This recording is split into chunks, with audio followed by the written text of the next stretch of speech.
So we're coming to the end of the Preseen, and we're going to close it out with a look at the article that comes up first in the Tuckland Daily Bugle, followed by some comments that come up on a beekeeping forum, and some other materials.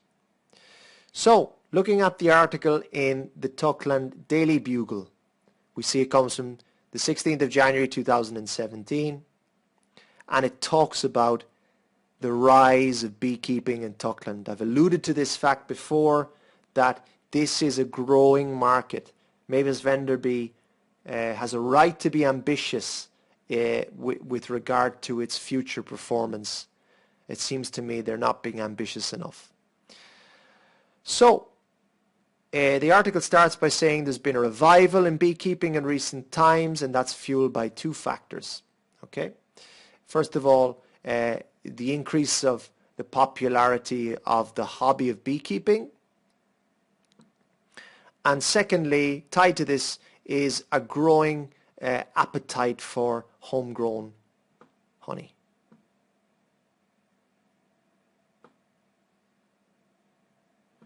So we're told that whereas Tuckland used to import 70% of the honey they consumed, it now that figure is only at 50%. That was 5 years ago. So local producers are plugging the gap there. They're producing more and more of the honey that's consumed in the home market. And it's expected that that figure of 50% that's imported is likely to fall.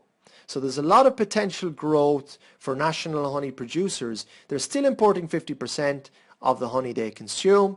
There's a long way to go, and the suggestion in this article is that that is the direction that Tuckland is going. Then we're told that consumers are getting more particular about what they eat. This is not just confined to honey. This, we see, is a trend in the West, I suppose, in particular, but in many other countries too, that there is more of a preference for locally produced produce. Okay, and honey is known for its sweetness and purity in Tuckland. We talked about the temperate climate and how ideal that is for the for honey, and there are lots of qualities associated with this Tuckland produced honey, and consumers are willing to pay a premium for this honey. And Tuckland is also immune to some of the diseases attacking the bee colonies in other countries. I talked about the concern worldwide with declining bee population figures, etc. This is not an issue in Tuckland. The climate is ideal, the bees are resilient, etc. So there is even a scope to export honey, I would suggest. As well as cutting down on the amount of honey that's being imported, the Tuckland producers have a great product that they could look to export, and that is good news for any company involved in supplying beekeepers and honey producers. We move down. We're told that the demand for Tuckland honey is at an all-time high, and this demand shows absolutely no signs of slowing down anytime soon. This begs the question as to why Mavis Venderby revenues are flat in such a market.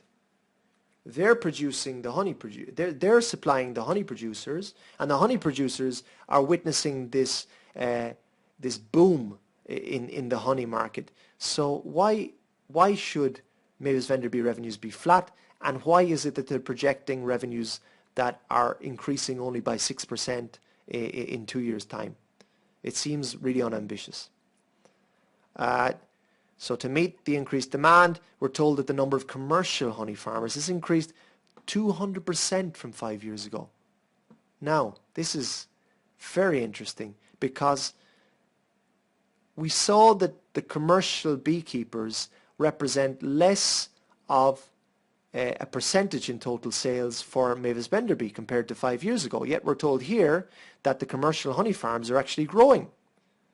So the commercial honey farms, they're not looking to Mavis Venderby to fulfill their needs. And that's a problem.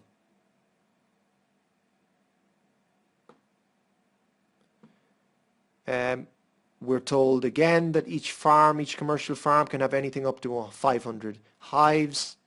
And this should help to support niche businesses such as beehive manufacturers and beekeeping equipment retailers, just like Mavis Venderby. Okay, we're told that just before that we were told that there is a new commercial farm opening every week in Tuckland. That means if we consider that there are 500 hives per commercial farm, that represents 25,000 new hives per year coming up in the commercial segment in Tuckland. That is a tremendous opportunity for Mavis Venderby. And they need to acquire more of these commercial customers, in my view. Then we're told about beekeeping as a hobby, that there are 200,000 hobby beekeepers in Tuckland, which equates to 1% of the population. That is an absolutely unrealistic figure, I would suggest, but we stick with what we're being told in this Preseen. There isn't really an equivalent situation like that in real life, but we'll take what CIMA tells us here as being representative. And much of the honey produced is consumed by themselves, the hobby beekeepers, but they're driving the growth and demand for all types of beekeeping equipment and services. Again, this is very interesting news for Mavis Venderby. They need to be offering ancillary services, ancillary goods, beekeeping courses, beekeeping equipment. They need to be rearing queen bees, etc. There are many, many things that they could do.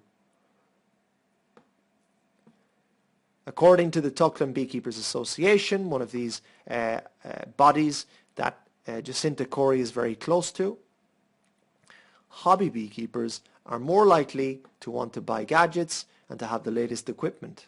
Okay, so we asked the question earlier whether these people might be quite traditional in their tastes, but it seems that they have a willingness to try new things.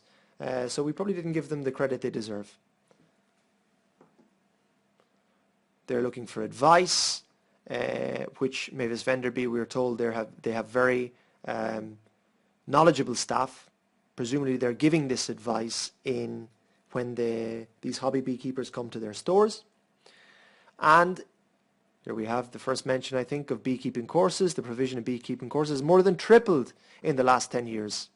So this is a great opportunity for Mavis Venderby to get into this particular area. They're very well placed to offer courses given how knowledgeable their staff is, and this is a company that emphasizes customer service.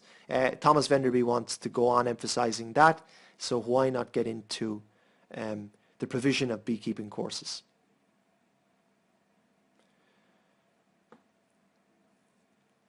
Then we come to this extract from a popular beekeeper forum.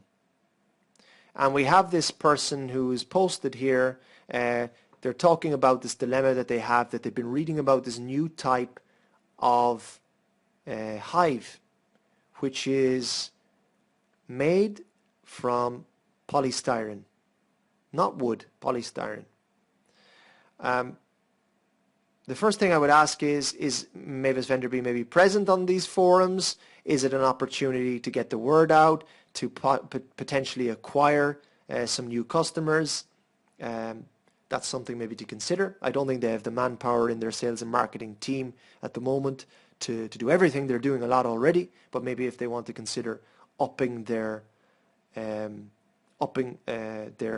number of employees in that team, they could think about that. So this person talks about polystyrene hives. that they make a lot of sense, and there are many advantages, it seems, for the use of polystyrene hives. So this is both an opportunity for Mavis Venderby to get into the provision of these polystyrene hives, but it's also a big threat. We'll see just how much of a threat this is in the next page, but before we do that, let's have a look at the advantages of polystyrene hives.